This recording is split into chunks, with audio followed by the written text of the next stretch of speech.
Hey everyone, welcome back to Hollow Point Defense. This week I got in my new Tyrant CNC triggers. These are the flat triggers for the Smith Wesson M&P 1.0 and 2.0. They come in different colors, and the trigger safety that's inside there, you can get those in different colors. I chose silver, or gray I should say, and black. I'm going to get another one, but I'm going to get the red one. But this is a simple trigger. It's an aluminum trigger, well built. Instead of using trigger pins or a trigger bar pin, this top one is a set screw and it's threaded in there. That's why it comes with Loctite. You'll just Loctite it. It comes with the wrench for the set screw. I mean, this thing is really nice. It's really well built. There's some good craftsmanship in it. These are 90 bucks, $89.95 I believe is what it is. I bought two of them. I'm gonna buy another one. So I'm going to do my Carry Comp Compact. So basically I'm taking this old, or not old, but this plastic trigger out. And here's the gun that I've already put it in. There it is right there.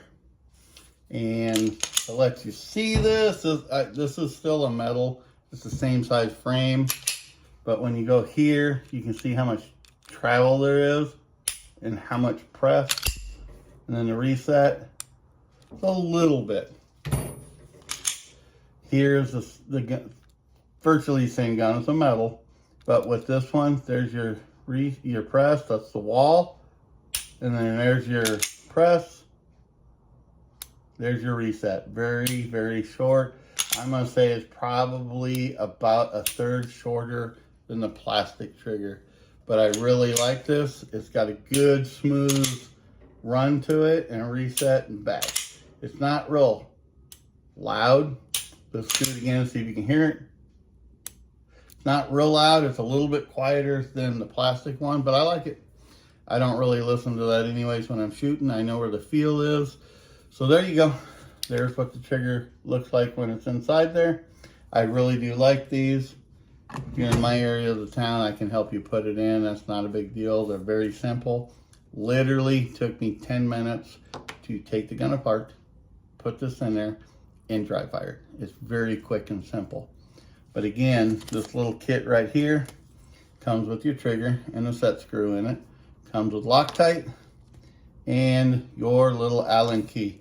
It's all you need for that. As long as you have a 3/32 punch, this way you can drive out the locking block and the trigger pin. I did it all with this one right here, fairly simple.